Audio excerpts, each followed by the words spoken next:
friends. It's me, Dave Landau. After a long night on stage, I like to kick back with a captain's hat and a fine cigar and watch the Dennis and Andy show. These guys are huge nerds, but they're the kind that you actually want to hang out with. Enjoy them. I do.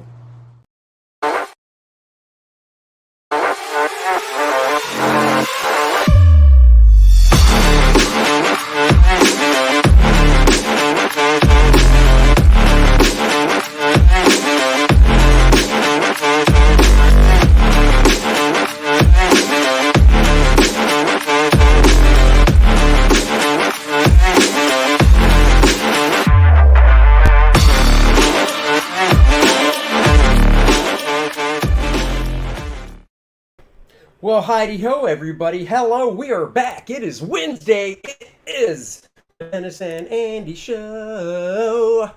Oh, look at that. Beautiful. I get to see that my internet signal looks low, so we probably look fuzzy. That's fantastic. Well, on the bright side, it was good all this time until we started the show. Yeah, until we started the show, so it might look a little fuzzy. Apologies. We just look better with a little bit of fuzz over our face. A little bit of that Vaseline look. That what's-her-face had for Moonlighting. What was that? What was the actress's name in Moonlighting? With Sybil Shepherd. Sybil Shepherd had. And it was also the original Star Trek when they did the beautiful soft glow whenever the lovely women were on the screen. That's right. Randy Howell is on the road today, he says. But before he took off on the road, he did his due diligence like he always does. Thank you, Randy. There's the link for The Superiors by Mr. Clint Hilinski, who will be our guest. And, of course, the link for Kor-Drath, The Reckoning, our book. So you guys can check those out. Clint is our guest we'll be talking to. Marcus is in the house. JP Roca in the house. One Slave Dude, Stephen De La Vega, Passmaster Dan. Hello, everybody. Glad you're here to join us. If you didn't see our live stream yesterday when we did our comic haul from South Carolina Comic-Con, you missed some great books that we both picked up, so go back and watch that. Amish Ninja is in the house, and so go back and watch that. There's one thing I forgot to mention. So one of the guests at the con at South Carolina was...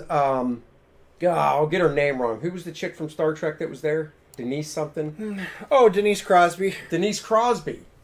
And we were coming down from the hospitality suite for guests, and she was standing at the top of the stairs on her phone. So, Dennis said hi, and I said hi, and asked how things are going. And, she was on the phone dealing with an airline problem or something.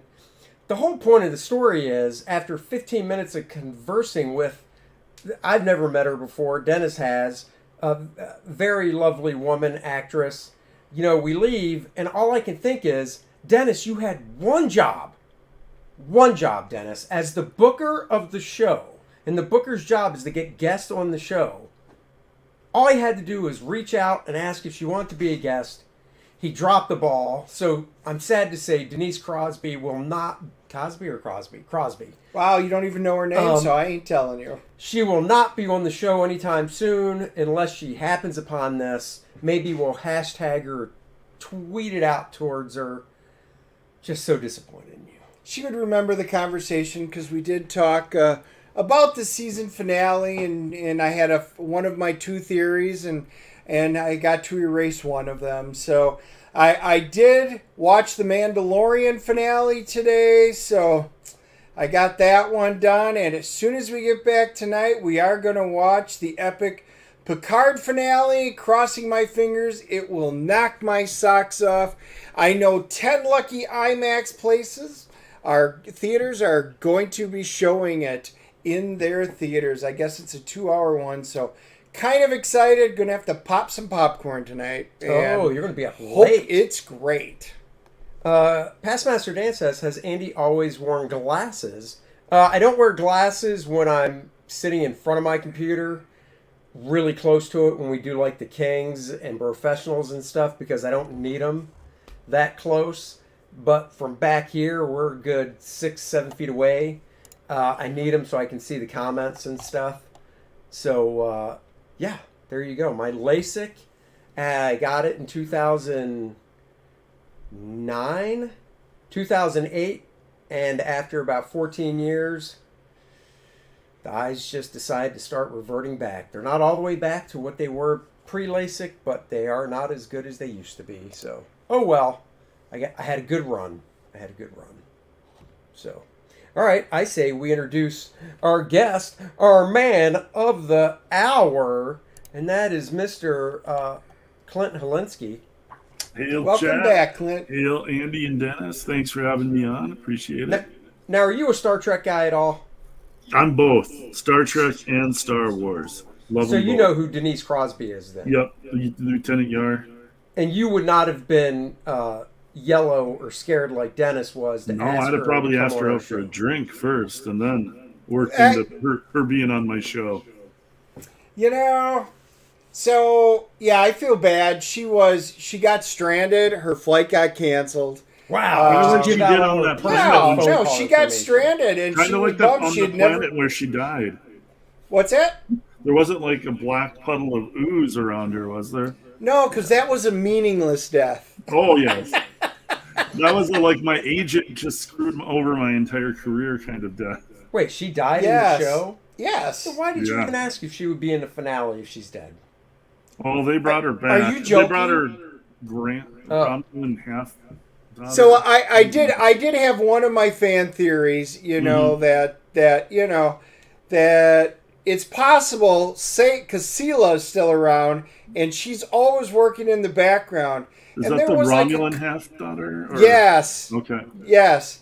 And I was a little curious to see if she wasn't working the scenes behind it, kind of causing this. And I did ask her, I says, I know you might not be able to tell me before the release of it, but this was my theory. She did say, I am not. However, she had been contacted by Terry Mathias that day and said, see if she would be open for Sela in upcoming shows. And she was like, heck yeah. Oh, yeah, I bet you she jumped at the chance of that. Right? Yeah. And I said, that character, and that character is a really interesting character. So we'll have to see. Did you watch The Mandalorian yet today? I watched Mando this morning because I didn't want any spoilers. That's the thing about with the streaming now is you have to like watch these shows. And like the old days, you'd watch your shows 7, 8 o'clock at night. Yep. Be on at a regular time after work, after dinner. You plop down on the couch in front of the TV. But nowadays with streaming, it's like I woke up this morning and I was like, oh yeah, it's Mando Wednesday, and it's like you're watching it at 8 a.m.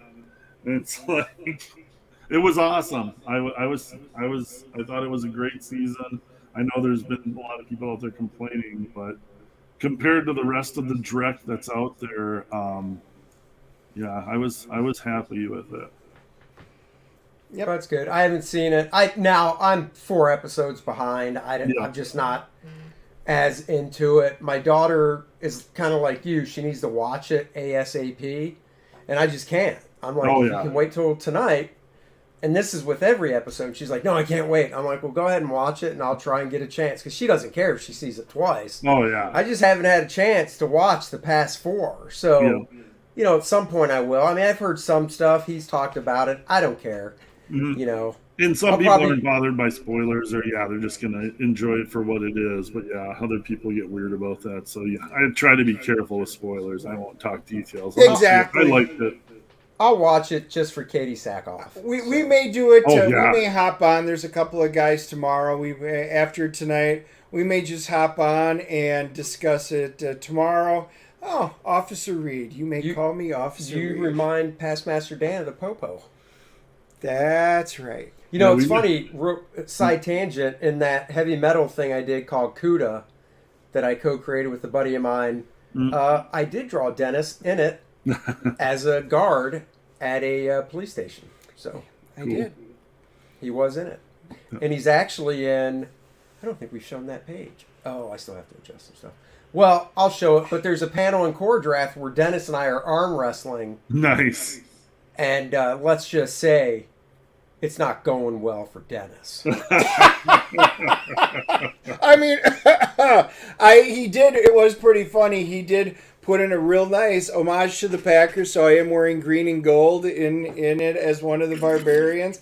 Oh, I knew you were going to do that. Boo! Yeah. You mean yay! Wait, My who's your Vikings, team? I don't have my Vikings jersey nearby. Oh, I your put it on Vikings. That's now. right. That's right. Green and gold, baby. All the way. Good luck Sorry. with Jordan Love.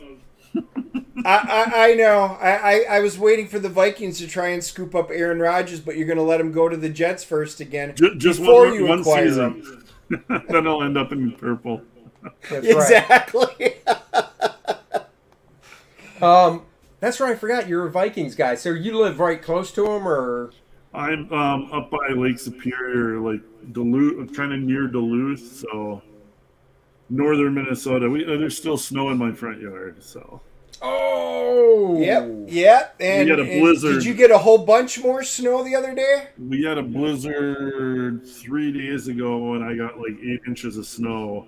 After it had melted, we had 2 days in a row that it was 70 degrees, and everybody out in Minnesota was running around in their shorts. And then it started snowing, and yeah, eight inches of snow, and it was just, it was. Eight's not that bad. I talked to a couple of people. One got 16, one got 18, one got 19. So yeah, they're probably on that southern shore of Yep. Lake Superior, and they get double, triple what everybody else gets. God, it's 85 degrees here. I don't know how people live there. Yeah, you get South Carolina, North Carolina. North Carolina. Yeah, that's a part of the country I really want to come and check out at some point because I don't plan on living in Minnesota forever. well, it was a good move from us when we left Wisconsin. We went and hit Texas, and right on the border with Mexico. And dude, it's so hot there. It was really nice, great people. And then, but man, I mean, hundreds all the time, 110s, too hot. 120s. Oh, yeah, it's just a killer, even if it's dry heat. No, that's So too what- hot. What? So you grew up where you're at now? I take it, or Yep. Yeah. is that what's keeping you there? Family and stuff, or? Yeah, yeah, basically.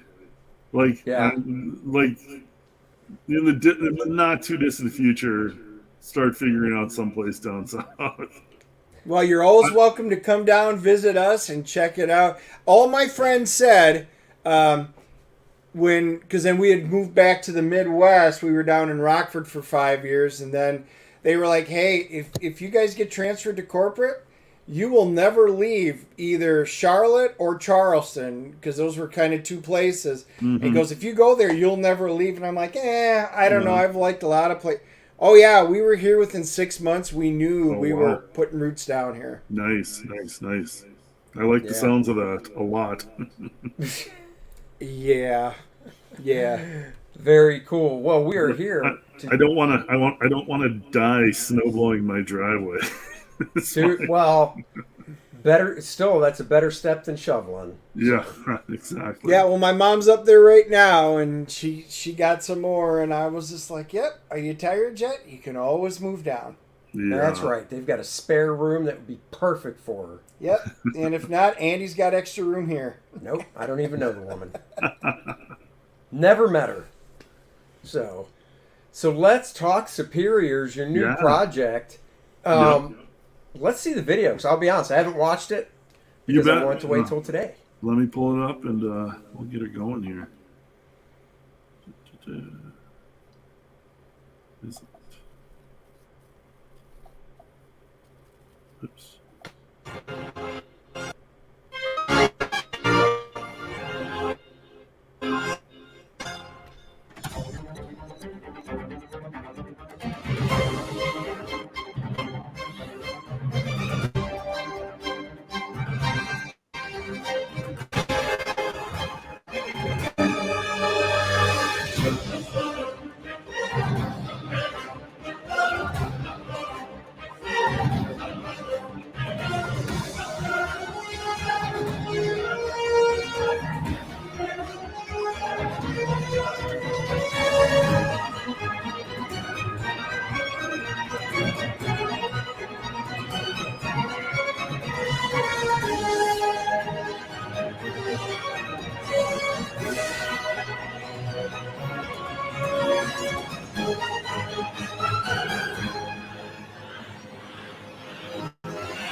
Ooh, that's cool looking.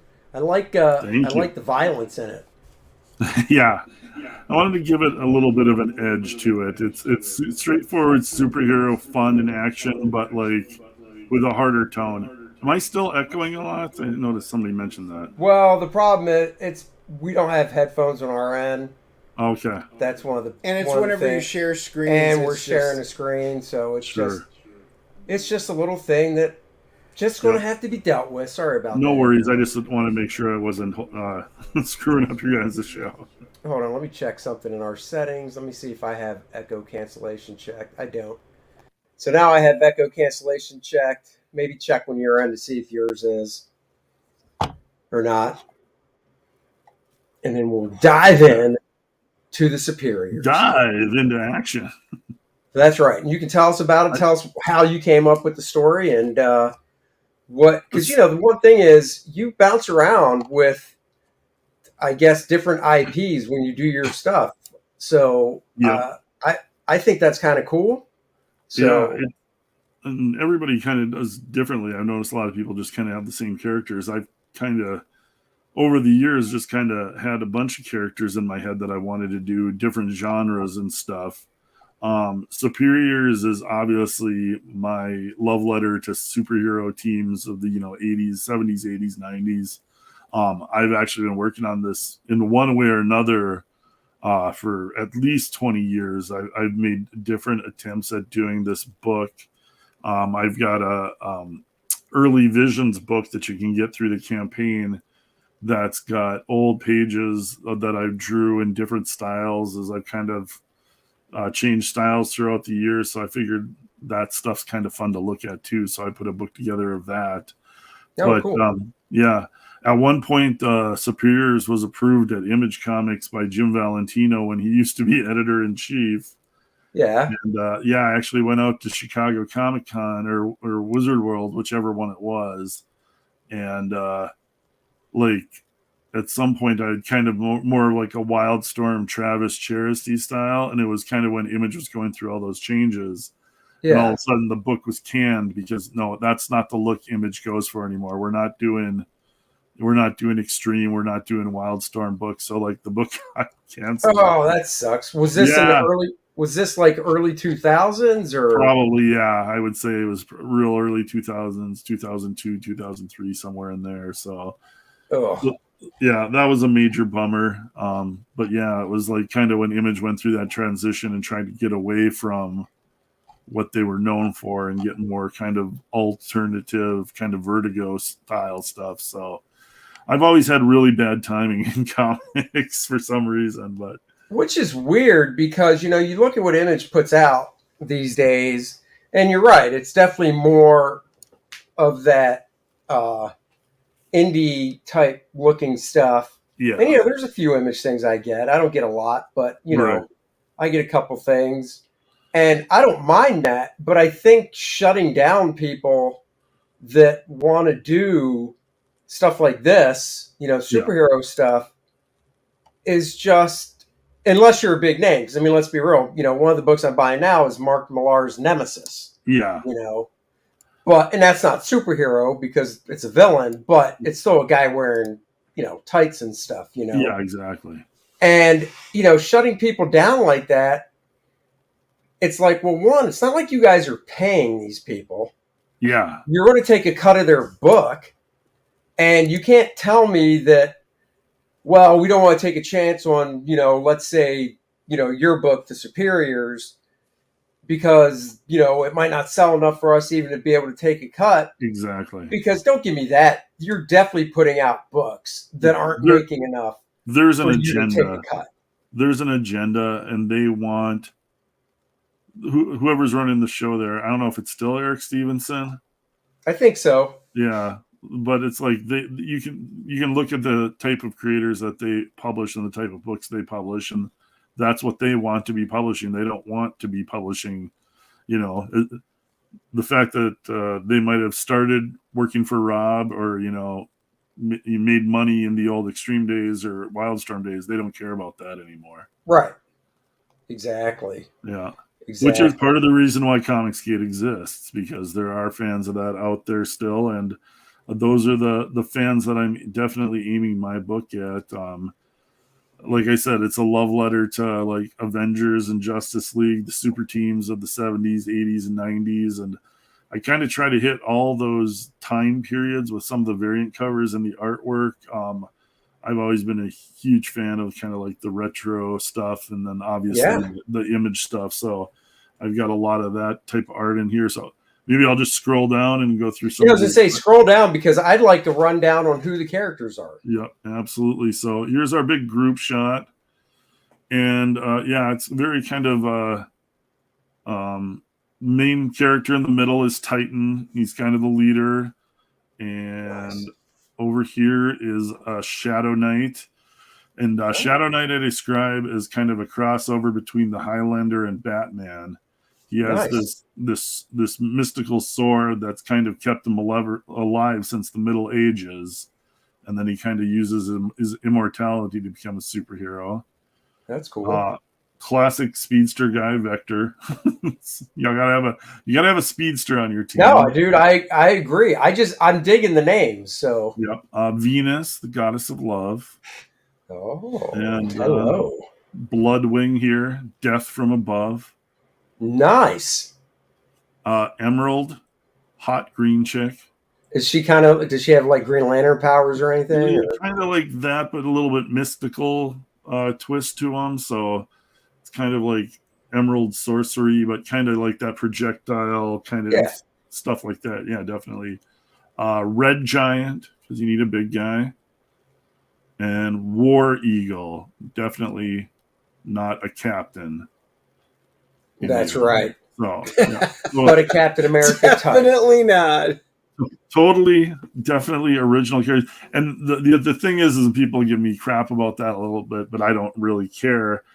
This is a multiverse story. So like these are my versions and this is my corner of the multiverse. And I'm drawing the kind of comic that I want to draw, being a fan of those comics. So yeah, it's influenced by that stuff. But yeah.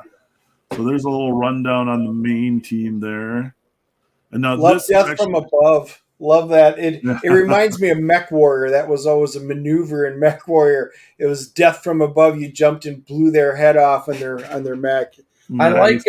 I like the Highlander type dude as well. So he's got the coolest backstory, and actually I want to do a book with him because I have a whole thing written out on his backstory. So hopefully this book will lead into him having a solo book at some point. Cool. Yeah, that would be cool. Yeah. But this actually just happened the last couple days here. I've been lucky enough to have Yellow Flash pay attention to the Superiors launch here, and he's been promoting me. So I wanted to give him a little thank you. So I created this. Actually, let me pull. Oh, I'd have to share the other one. So this is a homage to Flash 139, the first appearance of Professor Zoom, who later became the Yellow Flash. Nice. Yep. So, Yellow Flash, and that's his character on the right, Yellow Flash. So I drew this homage to it and sent it to him, and we were talking a little bit, and he's like, throw it up as a variant cover. And I'm like, well, yes, I will do that if you're cool with it. And now, what's the text balloon say? Because I can't read it. You bet. Let me fix it for your bad eyes here. Oh, thanks. No problem. This Yellow Flash guy from 2023 is anti-woke like myself. Instead of bowing down to the woke tards, he's breaking their rules. He's a freedom fighter. Nice. You got the... Dude, that came out great. It did. Police chasing him there, so... That's on the run from the woke police. So yeah, just having kind of fun with it, and that's kind of the whole thing about running these campaigns yourself is you can kind of do what you want. You don't have to go by any kind of specific rules. So have a little fun adding a new variant cover there. You can just kind of do it and go for it. Now who's the big dude in the back of that one? Yeah, that's Brute. Nice. I got another cover with him. This is my love for Travis Charest. Mm-hmm. I'm a huge fan of his, so I kind of trying to mimic him as much as I could. But yeah, people, I thought that turned. I actually ended up looking a little bit like Malin's art when I did that brute face. For some reason, Malin's always got like those the way he does the eyeballs kind of remind me of that. So That's cool. Yeah. Yeah, that's a good one too. Like I said, I've seen them all, and I'm still deciding which one I want to bet because I love that one as well. This one seems to have been the most popular, the homage to Jim Lee's X-Men 268, which is one of my all-time favorite comics. Yep, that is hands down. As soon as I saw that homage cover, I was like, yep, I already know which one I'll be getting. It was fun to work on. You could literally see Black Widow and Wolverine and Captain America standing. It's just fantastic. Yeah, it's a classic. I think it's an all-time classic. So I figured I would do my version and fit my characters in there to make how it worked. So that one was, yeah, and I love Jim Lee's art. So that was a fun one to do. And then, as a note, if you're a Jim Lee fan, we just found out if you were looking for a reason to come to this side of the coast, next year at SC Comic-Con, Rob Young's bringing in Jim Lee for the special guest. Oh, wow. And he's going to be here, so it's going to be a big hopping show a year from now. Yeah. Oh, wow, that's very cool. Very cool. I like how you got the halftones back there and stuff. You really it's just perfect. That was the trickiest part for me, is figuring out, and I know there's an easier way to do it, but I could only do it in black. So I dropped color in to one row, and then I just copied and pasted it all the way across the page. Oh, really? Yeah. And afterwards, I had enough people tell me that was a bonehead way to do it, but I am Polish, so there's only one way to do things, the wrong way. Yeah. And then, of course, I love John Byrne. Think about how to do it. I haven't done a halftone like that in a long time. So, and I love John Byrne, and this is classic John Byrne homaging himself. So, of course, this cover's been homaged a billion times. So why not one more time? I know. I love that one. Like I said, I got to make a decision on which one I'm going to do. So, I wanted to make it tough on people. That's why there is also the option you can get all four of them. I know.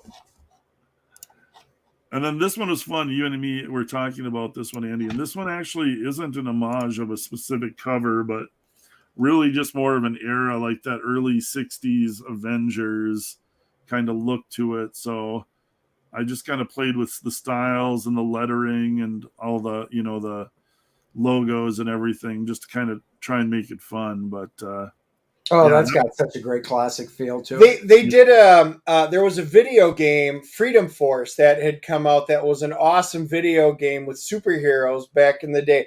That's what that reminded me of very much. Okay. Yeah, I hadn't seen that before, but yeah, it just kind of, the stuff we all grew up on, like, part of comics is kind of the nostalgia, the stuff that you had fun with as a kid. So I wanted to have some elements of that in the comics here. So. Oh, yeah. Past Master Dan says, did Clint ever ink Byrne? Looks familiar. I wish. No, my buddy Tom Nguyen got to ink John Byrne one time, and I remember him showing me his stuff, and I was like, oh, dude, that's so epic. What did Tom ink him on? I'm trying to remember. It was like a little backup story, and I mean, this had to be over 10 years ago now. It was still when John was still doing a little bit of stuff. He did a little run on the Justice League and probably like around 2008-ish or 2000 somewhere there. Yeah. I think it was during that little time he had come back to DC, and I think it was like a backup story for something. John had drawn it, and Tom got to ink it, so he was pretty excited about that. Oh, that's cool. Yeah. But yeah, no, I've never gotten to ink John Byrne. I would have that would have been in the top line of my Twitter profile if I'd gotten to do something like that. And so then, yeah, this is that's what I was going to ask. Is this a homage to a cover, or is this just this is just me drawing, kind of definitely influenced by a lot of Wildstorm style. But sure, this is another one I like a lot too. Yeah, so. Just a classic. And this is actually the cover, going to be the cover, I believe, to the Who's Who book. So like, I'm going to have a book of I usually do an art book with all my campaigns, so this is going to be kind of, you'll get a who's who section where each of these characters, remember the old who's who book where you get a picture Yeah. of the character and then the description of their origins and their powers and all that. So Now, here's the difference, though. Are you going to do it the who's who way, which is the cool drawing of the character, and behind them a few more drawings that are knocked out in color? Because that's the DC who's who way, or the Marvel way, which was just the figure with the text next to it. I'm probably going to do more of like a half-page pinup and then a write-up on the side, so you get a nice chunk of art. Yeah. No, I want to make it, fun and have enough artwork in there, but then just leave enough write-up, enough room for the write-up. Cool. So that's kind of my thinking right now. But I'll probably look. I haven't looked at a Who's Who book or the Marvel Universe in a while. I'll probably go through them just to kind of remind myself of how they did them, because I do kind of like making nods to the old stuff too. So yeah. No, I'm right there with you. Yeah, but this was I love the way this cover turned out. It was just kind of a lot of fun to work on. Yeah. And then I just have fun putting the little heads in the box on the side and making it look as much old school Marvel as I can. Yep. And then we got some interior art here. So again, this is, like I said, the backdrop of this is the multiverse, and this is one of the main characters. This is a variant multiverse version of Titan, who's he's a little washed up, let's say. I was going to say, he looks a little bit like, he's got the little mullet hair going on, kind of like the 90s Superman there for a while. Yeah, exactly. And a little bit of that was, I was working on this back then, so those were influences then too. But oh, cool. Yeah, he kind of he's kind of been put through the ringer a little bit. So he's kind of left his own universe to just kind of go drift around, and he ends up on this Earth, who are kind of going through their own multiverse crisis. And saying if First Man was to show up in a background scene somewhere, I wouldn't be object to it. Oh, dude, that could totally happen. Yeah, just throwing it out there. No, actually, and I should throw this out because this would be an easy book to put a lot of Easter eggs in. I put a bunch of Easter eggs in it already, but I can put a lot of Comicsgate Easter eggs in too, which would be kind of fun here. So yeah, First Man can he might make a special guest appearance. That would be awesome. You never know, man. Reach out to Lepresti about Garbage Man, or one of the other ones, or Black and White from Tobago. Every once in a while I talk to Art, so that's not a bad idea at all. Yeah, dude. Bring it up right on the pontificators to put him on the spot. In the middle. He has to say yes. Right when Art's trying to share a screen and can't figure out which buttons are which, and all. That's right. Oh, by the way, Art. That's right. He loves when we do that. There's the kitchen sink. That's right. You got everything in the kitchen sink. Yeah. Nice. Not subtle. And you're coloring this too, right? Not this. No. This was these pages were colored by Sean Forney. He does a lot of stuff from Murat Michaels. He's a really, really good okay. Yeah. So I got him to color this stuff. So I was really, really happy with the way it turned out. Yeah, I think it looks great. To me, Byrne has a simple style. Perez has a more detail. Yeah, past Master Dan, that's 100% correct. Byrne's style is more. Byrne says he would do 3 to 4 pages of pencils a day. Yeah, and Perez would basically do one, maybe a little more than one a day. So and just a lot more noodling and working the details and every piece of the machinery in the background. So So here's some the variant. The evil Titan has crossed the multiverse to steal the powers of his variants, and that's kind of where the plot kind of kicks in with what's happening here. So you can see a little bit of. I was going to ask. So, if you can explain to us, what is the overall plot of the story? Yeah, right there. So this sorry, catch my throat, but superiors are basically their world's greatest heroes, and Titan is the leader of the superiors. And this is an evil version of Titan, kind of like a crime syndicate type character, like Ultraman, something like that. and he is going across the multiverse from dimension to dimension, and he's stealing the powers and killing the alternate variants of himself, so that it'll be like the most powerful being across the multiverse. And that's kind of where the story picks up, and kind of found about why and what's behind it all, and if the superiors can even stop this guy if he's become too powerful already. So Marcus has a question for you. sure. He says, "Are you working digital or old school?" I pretty much primarily work digital now. So I used to work old school, but once I got the Cintiq, yeah, it speeds up the process for me so much. Like I would love to have the original art on everything, but for the amount of time that I save with the speed of drawing digitally, it's hard to go back to just drawing a pen and paper again, unfortunately. So, Well, I mean, there is something if you ever want to do, one of the covers yeah, and that's the thing and put it up, yeah, as the original for sale for the cover. yeah, and I probably will do that in the future. The beginning of this campaign, I kind of had to shift some things around, so I started this campaign a little bit earlier than I was originally planning on. So otherwise, I probably would have saved or drawn some of the covers traditionally.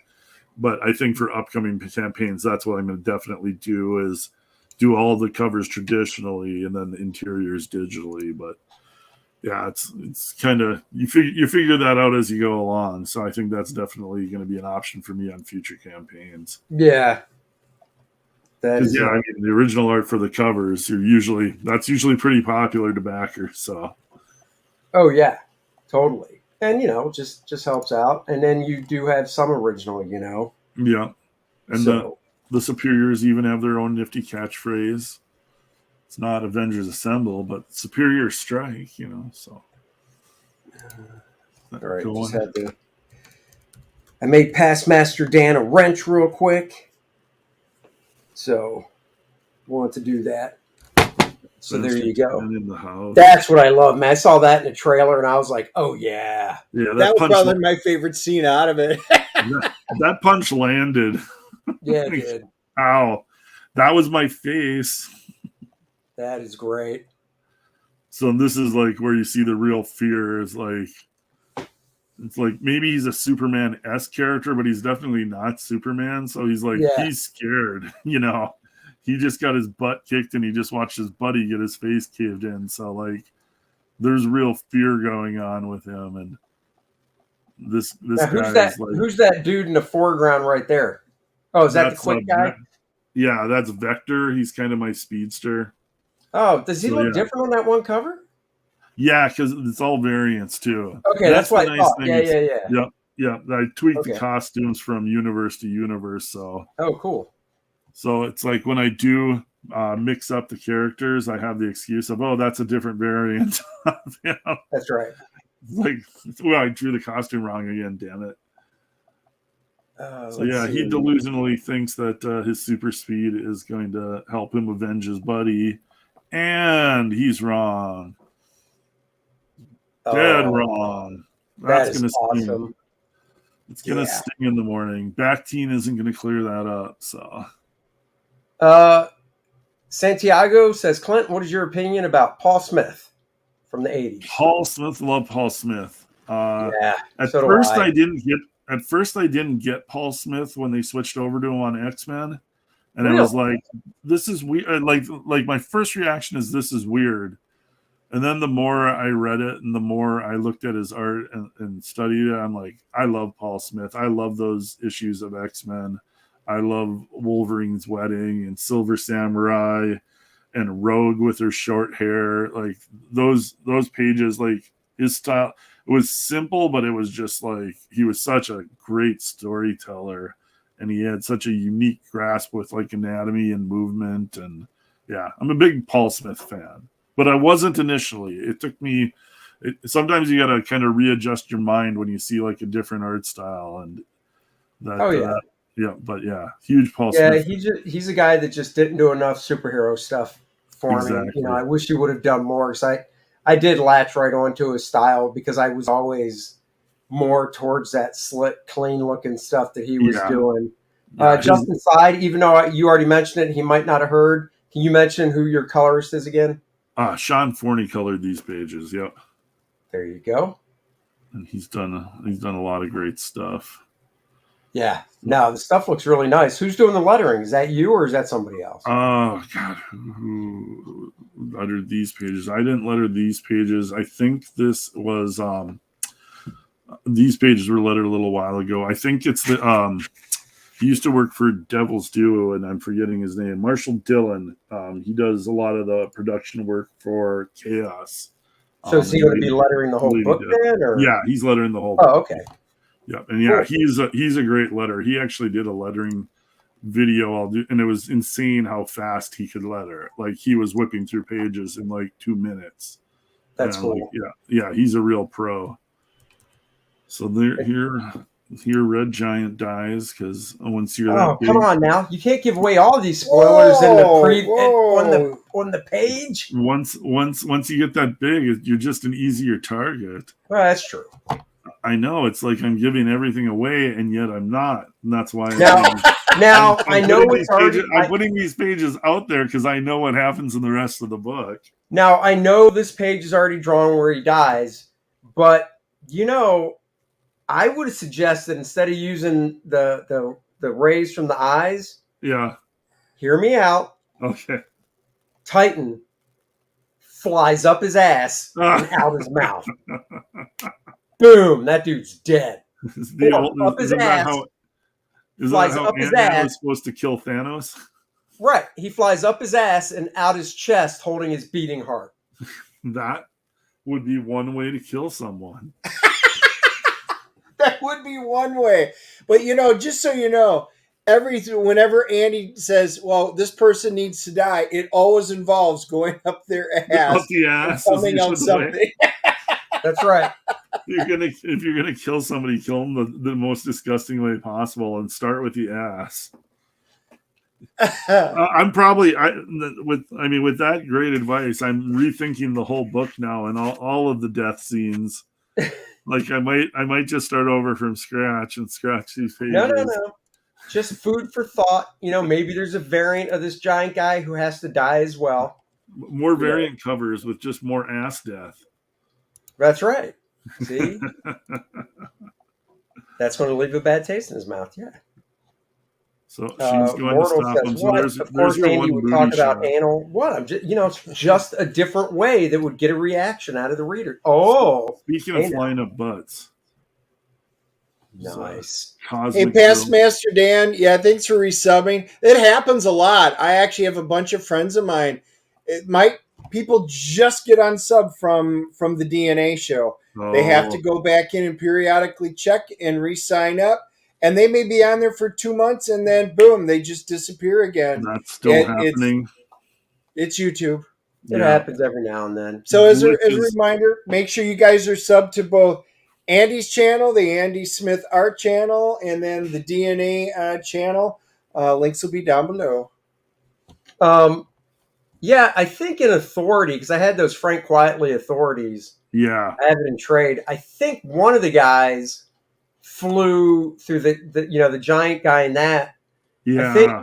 I think they just flew through his ear. Yeah. I vaguely remember one side of his head and out the other, like a bullet, basically. Yeah, that was that was a violent fight. That Authority versus, what were those guys called? Like they all wore like army fatigues. Yeah, I don't recall. And it's been so long. That's kind of along the lines of they were like multiverse characters. They were like a grittier version of the Avengers because there was the armored guy. That's what they were. They were basically the Avengers. Yeah. Yeah. So like those are the kind of things that have influenced this story because I love those, like Crime Syndicate, the Squadron Supreme. Mm-hmm. That storyline with the Authority, and hell, the Authority itself is like a different version of the Justice League. So, yeah, all those things that I read growing up, and I was grown up by then. That kind of multiverse story kind of influenced a lot of what I'm doing here. That's cool. Yeah.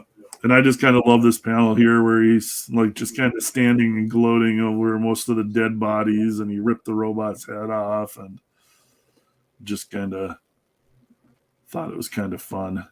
Man, so this dude's just taking out the ladies as well, and he's not having a little, shall we say, fun with them before. I mean, he's a bad guy. Whoa! He just doesn't show everything. Oh, that's true. He's got a mission. He's on a timeline here. He's on a timeline. This is my proudest writing as a writer. My the headquarters for the superiors. Yep. Is the superiority complex. Love it. I love that. That's a hell of a city you got there too, man. That's good. I like it. So do you have the whole city mapped out? the whole city when I drew it? Well, does this what city does this take place? I assume it's a fictional New York. one. You know, all the best superhero stuff. Oh, it is New York. All right. Oh, okay. All right. Yeah. So. Oh, okay. Or it's a comic book version of New York. So. Right. I don't know if all those landmarks are there. But some more art from and more homages from the Who's Who book. So GLA. Okay, cool. Yeah, because I love it when you do that extra art book. So that's cool. George Perez and the Justice League cover versus the Crime Syndicate. I had to homage that because that's obviously a big influence on this storyline here. So. And what's your page count for the book? The main It'll book? be 48 pages, full story. So from cover to cover, and then the Who's Who and the Early Visions book are going to be like I think 30 pages. It'll depend on kind of how much art I finished during the campaign, but there'll be at least 30 pages. So that's cool. Yeah. And then here's just another. I don't know if I've seen. Hold on, scroll. Group chat. What's that? I was just trying to think if I've seen that one or not. I don't think I posted. I don't think I posted this one on Twitter yet. So, like I said, I was waiting till today with you coming on to scroll through the whole thing. So I want to kind of get a nice fresh take on it and stuff. Yeah. I posted a lot of the stuff on Twitter, but there's still more stuff. I have still more art. There's still more art that I'm working on. I did a cover with Cyberfrog the other day. I saw that. Did you see? Yeah, that post. Yeah, that came out good. That won't actually be in the campaign, obviously, because it's Ethan's character, but I thought it'd be just kind of fun, and that Comicsgate would kind of get a kick out of that. So, yeah, doesn't hurt to use Cyberfrog, the most popular character out there, to try and sell your comic. It might get a little bit of more attention than you normally would. So, well, sweet. Take us through the tiers. Yep, you bet. Let's. So the first four are just the 4 variant covers. Cover A, this is kind of more my Travis Charest style. Cover B, the X-Men homage at cover C, and the John Byrne Fantastic Four 249 homage, cover D. And then for all those Yellow Flash fans out there, I just created this, just added this today. The Yellow Flash variant, which is an homage to Flash 139, first appearance of Dr. Zoom. And then here's where you can get each of the variant covers and then get the early visions, which is early versions of this book that I've done in kind of different styles, some of the old artwork. So it's going to just be jam-packed cover to cover with all the artwork in earlier versions. So you'll kind of see some of the storylines where I took attempts at the story and that are slightly different art styles. So just kind of see all the process that I went through to kind of get this book together to where it is now. And then so that's the art book you were talking about that you're doing. Well, they're like both the early versions and the Who's Who are going to be both art books. Okay. Yep, the early visions will be like old art that I did, different earlier versions of this comic, and then the Who's Who will have the Who's Who section with each of the characters, and then it'll have a lot of these alternate covers and variants that I'm doing, lots of extra stuff in there. So Right. Both will be jam-packed with artwork, basically. Cool. And then again, cover C with the early visions and the Who's Who. Cover C, cover D, and then I just want to make sure that everybody had an option with each of the variants. They could get this, get the early visions and the Who's Who. And then if you can't decide, and I know I tried to make it as hard as possible, you can't decide on which variant you want. You can get all 4 variants. And now with the added yellow flash cover, you can get all 5 variants. I had that separately since people had already backed the other version. So right. And all 4 covers and the early visions book and the Who's Who. So you're getting all the books with that one. Now this is the Superior Strong box. That's going to get you all 4 variants, the early visions book, the Who's Who, plus the 5 trading cards and the 5 prints added to it. And then that same strong box, but then you get the yellow flash variant also. Right. Yep. And then the Superior Strong box plus sketches. This is everything. Get all 4 variants, all 5 prints, all 5 trading cards, the early visions book, the Who's Who book. Plus, you're going to get 2 original art sketches from me, one of Titan and one of Blue Bombshell. Oh, cool. Yep. So, and like the original sketches always seem to be pretty popular. People like getting those. So, yeah. And then same version of that, but then the yellow flash variant is included in that. So that Superior's yellow flash at $225, you're getting everything. All 5 books, the early visions book, the Who's Who, the trading cards, the prints, and then the 2 original art sketches from me. So I want to make sure, you can kind of pick and choose and have all the variables depending on what you're looking for. Sweet. Good mix. It's a good mixture. There's something in there for everybody. Yeah. I want to give everybody all their options. So no, that looks good. It's been off to a great start. We're 5 days in. I launched on Friday, and I think we got 7,000 on Monday, and now we're at 88. So closing in on 9,000. Fingers crossed. We can hit 10,000 by the weekend, but yeah, off to a great start. I was a little concerned with this because I know, and Art always points this out to me, as I kind of got known as drawing the Hot Babes books, which I love doing and I enjoy the Hot Babes, but like I kind of wanted to do just a straightforward superhero comic too, so I didn't get too pigeonholed, and I was a little worried that like people were like, well, I bought the Hot Babes comic, but where are the hot babes in this one? There are like cute girls on the team, and Blue Bombshell is actually a part of the Superiors.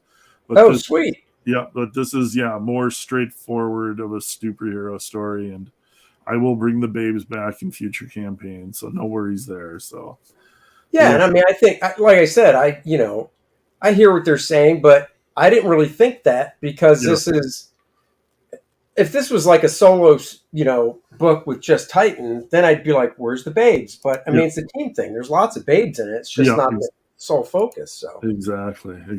So yeah, and you just worry about every little thing before you launch your campaign. It's just kind of like everything's running you through your head. Like, oh, should I do it? Should I do it this way? Is this a good decision? And then at a certain point, you just got to say, screw it. I'm just going to launch and hope for the best. So that's right. And then even after you launch, you're like, don't. What about that? Don't. Oh, yeah. No, absolutely. 100%. Like you said, with the yellow flash cover, you had to add that. And oh, yeah. And there might be more changes coming along. Like, I think, First Man is, that's definitely an Easter egg, and that people can, like, try and find them in there. There you go. Find the First Man. Exactly. Why don't you hit refresh, see what we're looking at? Sure. Let's get back to the top here.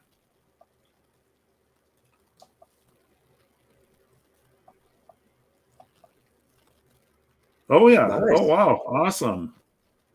Oh yeah! 50 bucks away from $50 away from $9,000. From $9,000, yeah. Awesome. Nice. Thank you, chat. That is awesome, man. It's always nice to have a backer, get a backer during the show. That's always a good feeling. So appreciate it, whoever you are out there. Yeah, that's cool. Yeah, but That's it's been nice. It's gotten a lot of attention. I got a shout out from Dale Keown on Ballers. So it's always nice to hear Dale say something. He's Yeah. like, "Yeah, I see what you're doing out there." That's I was cool. thinking of Dale when I was drawing the Brute character on that one cover. It was like, oh, Dale would have made him look like even better than this, but you can only do what you can do. Love it. Love Dale. Oh yeah, that's he's awesome. awesome. It's great having him around on shows and stuff. It's like really cool. And what's your estimated target delivery date fulfillment? It'll be before the end of the year. Okay, cool. Yep. So like I figure the campaign, my first 30 days will take me to May 15th.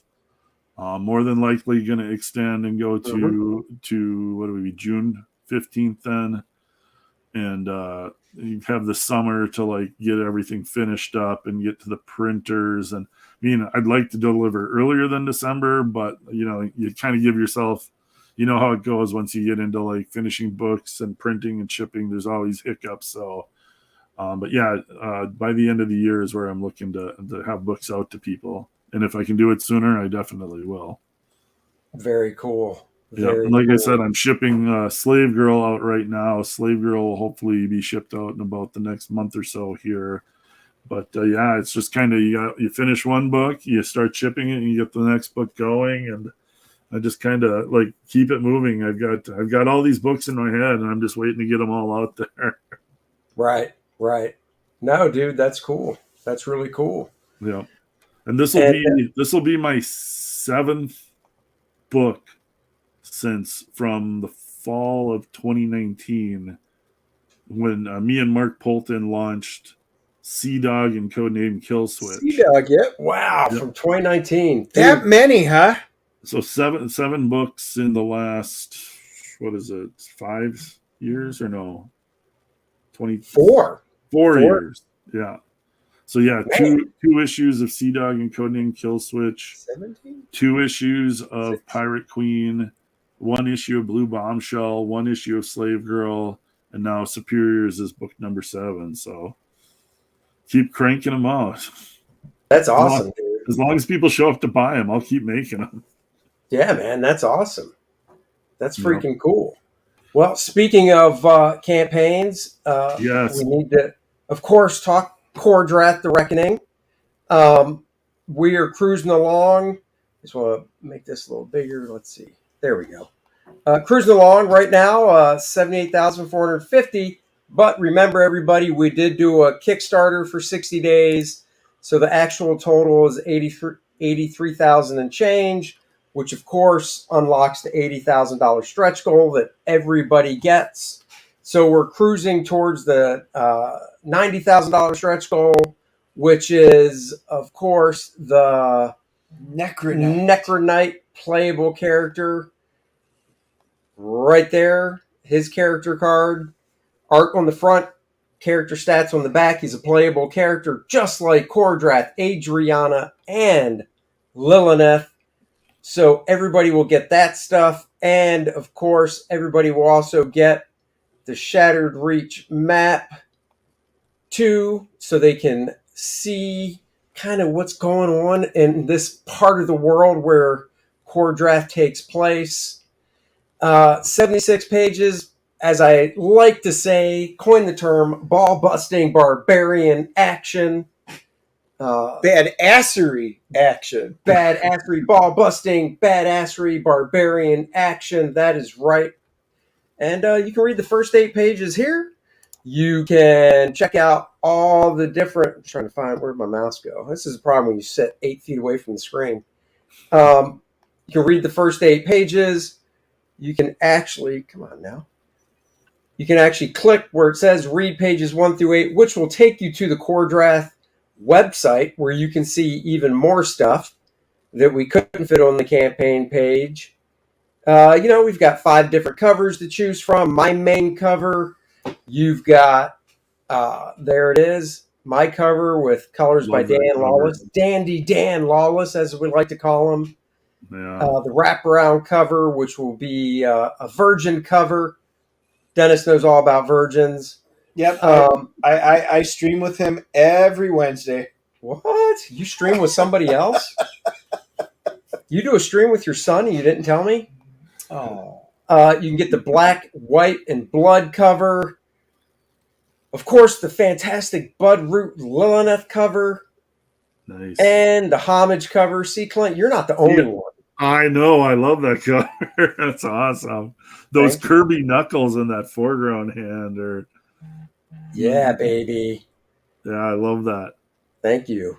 And there's just lots to peruse on the site. Character descriptions. Kor-Drath is about Kor-Drath and Adriana. They're out on a little quest for Kor-Drath's tribe.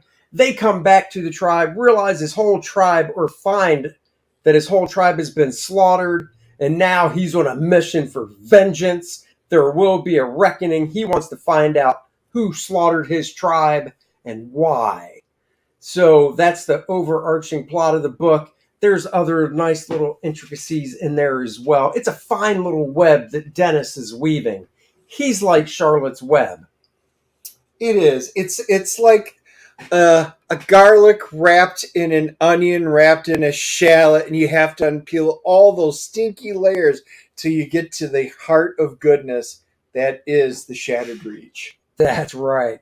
Couldn't have said it better myself. And, of course, Dennis is writing Mayhem in the Myrmidor Mountains. What is that? Dennis, tell him what it is. Well, you guys are going to be able to read the book, and you're going to love the book, but there's a lot of you out there that say, well, can I not play the game? You're giving me stats. Well, of course you can. So you're going to be able to read the book, play the game, but the game is not just a recreation of the book. It actually goes hand in hand with it. It's a whole new story that will be developed. You'll be introduced to another one of the tribes that you don't even get in, and it's going to expand the influence of the Shattered Reach, introduce you to more characters, more monsters, and it's just a great way for world building. So even if you're not a big gamer, you still may want it just because they go so well hand in hand. And you guys have been asking, and yes, I will be working on the gaming book for the Shattered Reach. That information will all be coming out later. There you go. And, of course, I'm known for doing parody ads in the books I put out. If you got Jungle Lords Ultra, First Man Volume 1 and 2, you've seen the parody ads. The parody ad is back. Nectar of the Tribes. Kor-Drath and Adriana star in it. Drew it in an old school type style, little flat color newsprint effect, and they're hawking a little Axe Me Ale. That's so there awesome. you go. They get their drink on after killing some wraiths. Love it. What do we got here? Joe Bernardo says, it's a lasagna tale, barbarian badassery of a barbarian who would make Thunder and Conan shake in their fur shorts. Yeah, lasagna tale. I love that. Hell yeah, Joe. Get yourself a Kor-Drath The Reckoning t-shirt by me, or the Budroot Lilith shirt featuring his art in beautiful full color. So much stuff to get. A Kor-Drath beanie. And, of course, like I said, the stretch goals that everybody already gets are the Kor-Drath playable character card, the Adriana one, the map of the Shattered Reach, and Lilith. And now we're trucking towards the Necronite. And then after that, the 100,000 stretch goal. Big reveal, which... It'll be a big reveal the closer we get to it. Not quite yet, but it's a big one that we think you guys will enjoy. And there you go, guys. So check out of course, I can't forget the artist edition, oversized hardcover featuring all the art from the book, because I do work traditionally on paper, so I'm going to scan it all in. So it's like holding the originals in your hand. Nice oversized hardcover. 65 on the campaign, 85 when the campaign's over. That's so guys, cool. Thank you, Clint. So guys, go check this out. And of course, check out our guests, the Superiors, as well. The links are in the description below. And we thank you guys for joining us. Mighty Magic says, Kor-Drath beer released the barbarians within. Oh, Yes, that is it. I do. I love that. I love that. We even put a little few Easter eggs and stuff even in the label. It's just been a lot of fun. Tomorrow, I see Joe's on there. I might be able to bring Joe on and another guest. We are going to be watching the finale of Picard tonight. We already watched Mandalorian. So if we can, we're going to try and do a live stream and talk about the good, the bad, the ugly, if anything exists. So we are going to be going through both of them. So hopefully it works out in our schedules where we can do it tomorrow. There will be nothing scheduled. So just make sure you subscribe. So when we go live, you'll be there. Barbarian beer, if that Dylan Mulvaney drank it, that would change that thing back into a full-blooded man. Hair and everything would just sprout after just one beer. Guaranteed. The beer with extra testosterone. That's right. So there you go. Tomorrow night, we're going to be catching a movie. Right now, it looks like Evil Dead. Is it just Evil Dead or Evil Dead Rises? I can't remember. I think it's Evil Dead Rises or Air, which it could be Air. Could be. Either one, we want to see both of them. So I just don't know which one we'll get to see first. And we'll drop a review of either one of those, whichever one we see on Friday. We'll be back next Wednesday with Mark Nelson to talk about his latest project. He's a fantastic fantasy artist. Been around for a while. He actually wrote a great book on creating worlds and fantasy world stuff like that. I own it. So we'll talk about that as well. That'll be next Wednesday. Clint, thank you so much for joining us today. Thank you guys for having me. I really appreciate it, man. You know it, brother. Glad to have you back anytime. And I see you need to make a Kor-Drath beer stein to sell. Trust me, we have looked at a lot of options. Custom dice was a big one, and I looked into them. But, man, like I said, if you guys know somebody that can do it at a reasonable price, my cost on the dice is going to be over 40-some bucks a set. That's just too much. So same thing with that. If you guys know of somewhere to do it, always DM us or find us on Facebook, message us, let us know. Always open to ideas. Yeah, we are. Last one, Hojo just 23 away from 200 backers, 6 days left, less than 300 from 7K now, and tapping a keg in my home brew a day early. There you go, Hojo. Love brewing. Used to brew my own beer. Love it. Kind of miss those days. Yeah, he'd keep brewing it, but after that first batch and the people going to the hospital, he thought it wasn't a good idea. We'll catch you guys later. He doesn't get a rebuttal.